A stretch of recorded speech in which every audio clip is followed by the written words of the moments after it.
মামি আমার হাত ধরে জিজ্ঞাসা করলেন, তুমি আমাকে কেমন দেখো? আমি তাকে সুন্দরী বললাম, আর তার হাসিতে আনন্দ ফুটে উঠল। তবে কিছুক্ষণ পর মামি কিছুটা অস্বস্তিতে পড়লেন, আর আমি তাকে তার রুমে বিশ্রাম নিতে বললাম। তিনি বললেন, আমি একা ঘুমাতে অভ্যস্ত নই, এবং তাই আমার রুমেই ঘুমিয়ে পড়লেন। সেই রাতে আমি ভালোভাবে ঘুমাতে পারছিলাম না, কারণ মামি ঘুমের মধ্যে বারবার বিট করছিলেন এবং একসময় আমার হাত ধরে ফেললেন। তারপর মামি ছিলেন অনেক সুন্দর, বয়স হবে ২৬। তিনি সবসময় সাজগোজ করতে ভালোবাসতেন।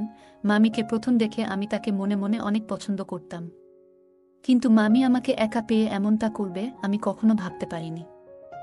আমার গল্পগুলো তোমরা শুনো, কিন্তু সাবস্ক্রাইব করো না। দয়া করে গল্পগুলো ভালো লাগলে ভিডিওটি লাইক, শেয়ার এবং চ্যানেলটি সাবস্ক্রাইব করো প্লিজ। কয়েকদিন পর মামিকে দেখে মনে হলো তিনি কিছুটা চিন্তিত।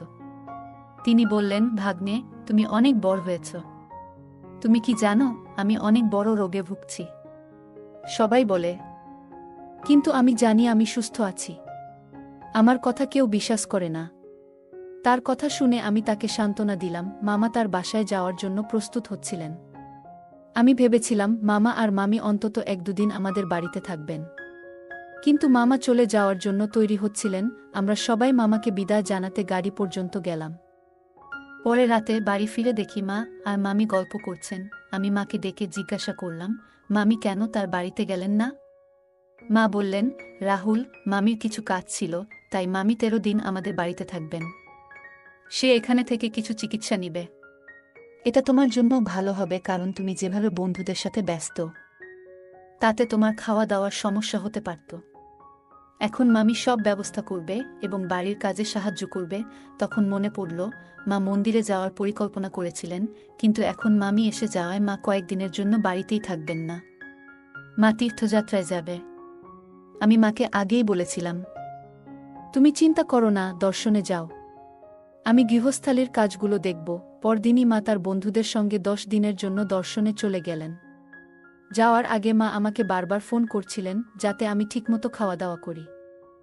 একদিন যখন রান্নাঘরে গেলাম, মামি সেখানে ছিলেন এবং বললেন, তুমি যে খাবার চাও তা নিজে তৈরি করে নাও। সাধারণত আমি প্রতিদিন সন্ধ্যায় ২টো ডিম সেদ্ধ করে খেতাম, কিন্তু আজ মামি আমার জন্য খাবার তৈরি করে রেখেছিলেন।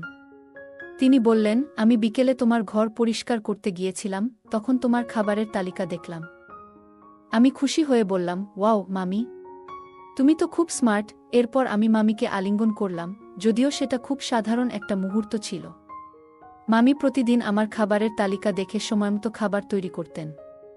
২ দিন পর মাকে ফোন করে বললাম, মা, আমাকে এতবার ফোন করো না, আমি ভালো আছি। মামি আমার জন্য সব ঠিকঠাকভাবে খেয়াল রাখছে। তুমি তোমার যাত্রা উপভোগ করো। সেই রাতেই মামি আমার সাথে কথা বলতে শুরু করলেন।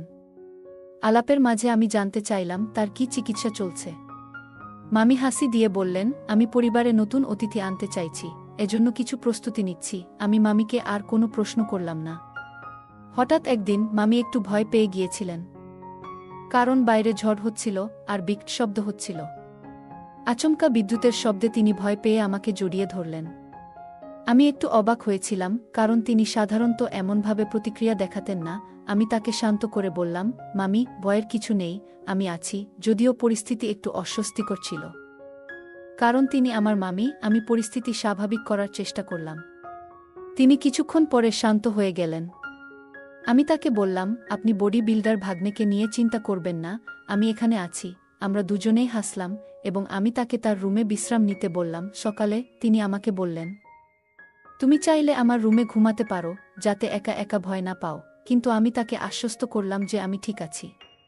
বিকেলে যখন তিনি তার চিকিৎসার জন্য বেরোলেন, তখন আমি ঘর পরিষ্কার করতে ব্যস্ত ছিলাম। একদিন রাতে ঘুমানোর আগে যখন আমি আমার রুমের আলো নিভিয়ে দিচ্ছিলাম, তিনি দরজায় নক করলেন। দরজা খোলার পর তিনি আমাকে জিজ্ঞাসা করলেন, সব ঠিক আছে তো? ভয় পাওয়ার কিছু নেই, আমি আছি। এটা ছিল মামির যত্নের প্রকাশ, এবং আমি মৃদু হেসে তাকে আশ্বস্ত করলাম যে সব ঠিক আছে। মামি কিছুটা চিন্তিত ছিলেন।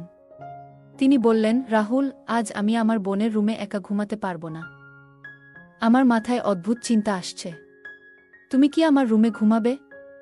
না হলে আমাকে তোমার রুমে ঘুমাতে দাও। আমি তাকে শান্ত করে জিজ্ঞেস করলাম, কিসের ভয় হচ্ছে? তিনি বললেন যে ডাক্তারের কাছে আমি যাচ্ছি তার চিকিৎসা নিয়ে কিছু অস্বস্তি লাগছে, জানি না সে কি করবে, কারণ সে পুরুষ ডাক্তার ছিল। আমি তাকে বোঝানোর চেষ্টা করলাম যে সবকিছু ঠিক আছে, কিন্তু মামি তখনও কিছুটা বিচলিত ছিলেন। তিনি আমাকে শক্ত করে ধরেছিলেন, যেটা আমাকে কিছুটা অস্বস্তিতে ফেলেছিল। আমি তার চিন্তা দূর করতে চেষ্টা করলাম এবং তাকে বললাম, সব ঠিক আছে, তোমাকে ভয় পেতে হবে না। এরপর মামি ধীরে ধীরে শান্ত হলেন। কয়েকদিন পরে আমরা হাসপাতালে গিয়েছিলাম, যেখানে তার চিকিৎসা হচ্ছিল। ডাক্তার খুব দয়ালু এবং অভিজ্ঞ ছিলেন, যা আমাকে আশ্বস্ত করেছিল। মামি ডাক্তার দেখানোর পর কিছুটা ক্লান্ত লাগছিল। আমি তাকে বললাম, চিকিৎসার কথা ছেড়ে দাও, আজ তোমাকে সিনেমা দেখতে নিয়ে যাব। গ্রামে সিনেমা বা মল ছিল না, এবং মামা তাকে খুব একটা বাইরে নিয়ে যেতেন না, তাই আমি ভাবলাম একটু পরিবর্তন হলে তার মন ভালো হবে। আমি মামিকে বললাম যে তাকে ঘুরতে নিয়ে যাচ্ছি, এবং তার মুখে আনন্দের হাসি ফুটে উঠল।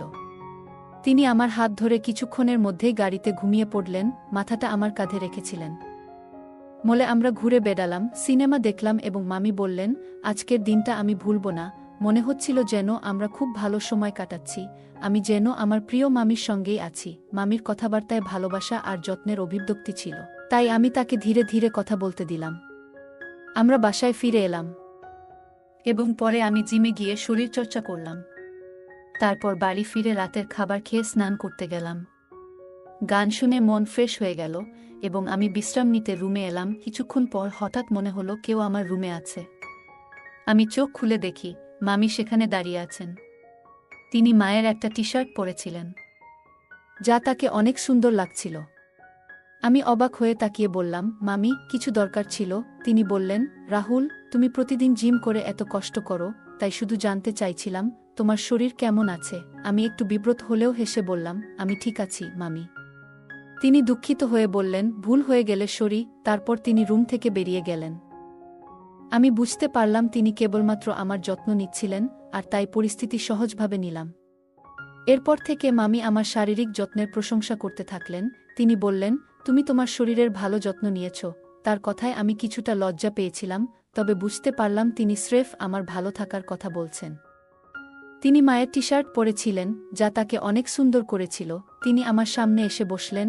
আমি মজা করে জিজ্ঞেস করলাম, তুমি কোথায় যাচ্ছ, মামি? তিনি হাসতে হাসতে বললেন, তুমি আমাকে সব শিখিয়ে দিতে হবে।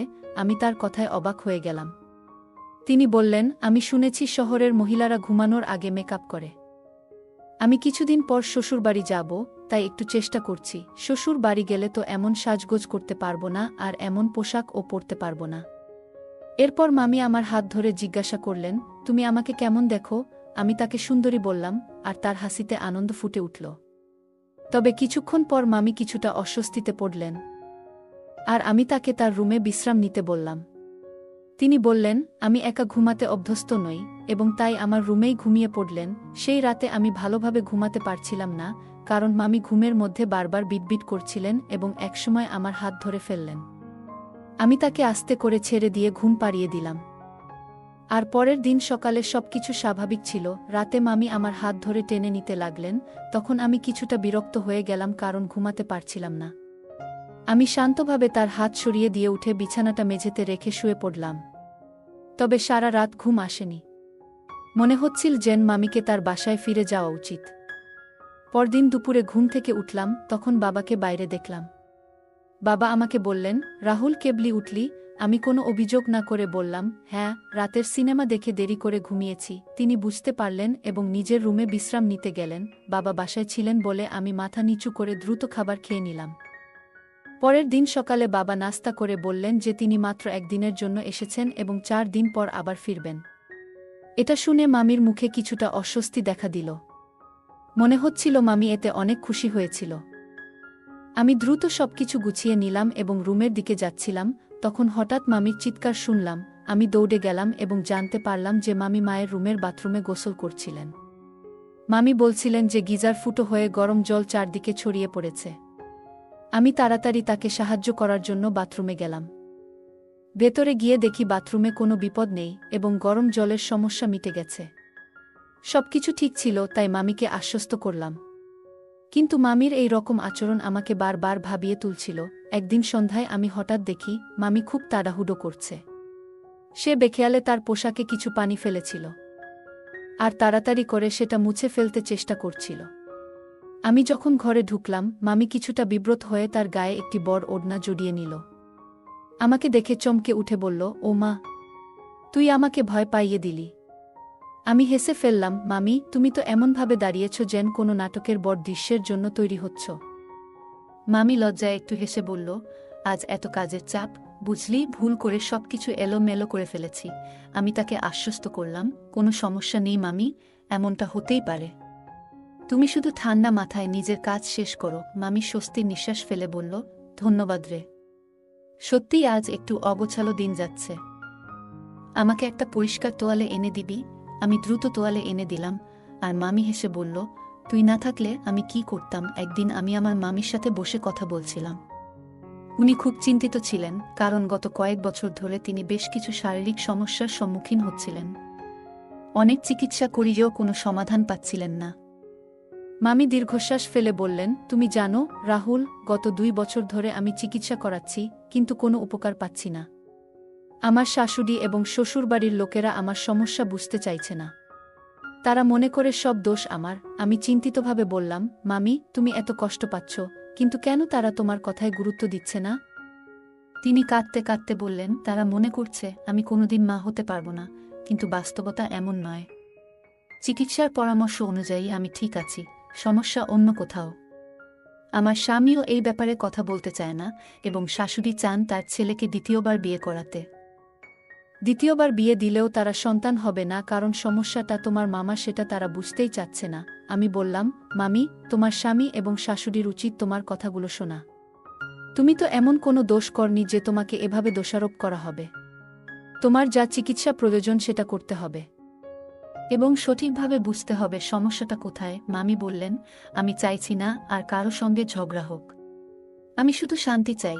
আমি আশ্বাস দিয়ে বললাম, আম্মু এলে আমি তার সাথে সব কথা বলবো। আমরা সবাই মিলে এই সমস্যার একটা সমাধান খুঁজে বের করব। 2-3 দিন পর আম্মু বাড়ি ফিরলেন। আমি সবকিছু খুলে বললাম। এরপর আমার মামা, মামি এবং ঠাকুমার সাথে বসে আলোচনা হলো।